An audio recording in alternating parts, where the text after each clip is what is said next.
বন্দ্যোপাধ্যায়ের বাড়িতে গৌতম বাবু বিএলও তিনি গেছিলেন।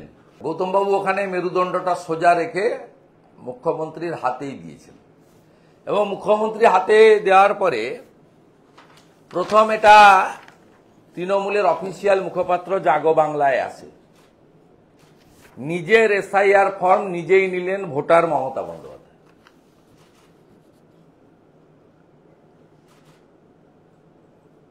জাগো বাংলা কোন পার্টির মুখপাত্র? গণশক্তি যেমন সিপিএম এর।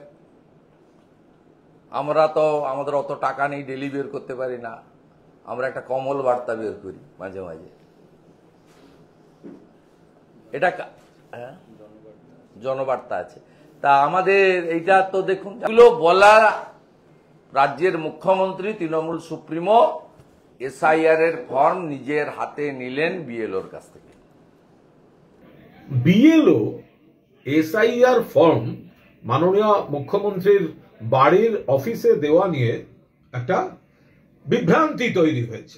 বিশেষত গতকাল অর্থাৎ বুধবার সন্ধ্যের পর থেকে একটা বিভ্রান্তিকর পরিবেশ পরিস্থিতি এবং কিছু তথ্য, তো আজ তার অবসান ঘটিয়ে মাননীয় মুখ্যমন্ত্রী নিজে জানিয়ে দিয়েছেন বিষয়টা কি, যে নিয়ম মতো যেরকম বিএলও তার বাড়ির অফিসে গেছিলেন এবং বাড়ি থেকে আছে জেনে নিয়ে সেই ফর্মটি রেখে এসছেন, এইটুকুই।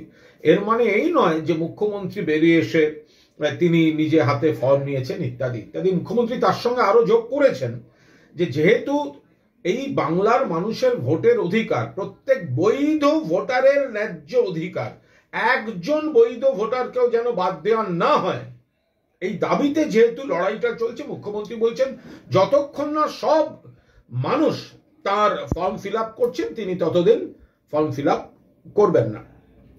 এই কালকা যোগী এগুলো যখন গণশক্তি বুদ্ধদেব ভট্টাচার্যের বক্তব্য সেন্সার করত, বুদ্ধদেব বাবুর বক্তব্য ছাপত না, অফিসিয়াল বক্তৃতায় যিনি যে বলতেন যে আমার লজ্জা লাগে, আমার দুর্ভাগ্য যে আমার পার্টি ধর্মঘট ডাকে, বা এই ধরনের পরপর সিপিএমকে যখন সমালোচনা করতেন তখন গণশক্তি বুদ্ধবাবুকে সেন্সার করত।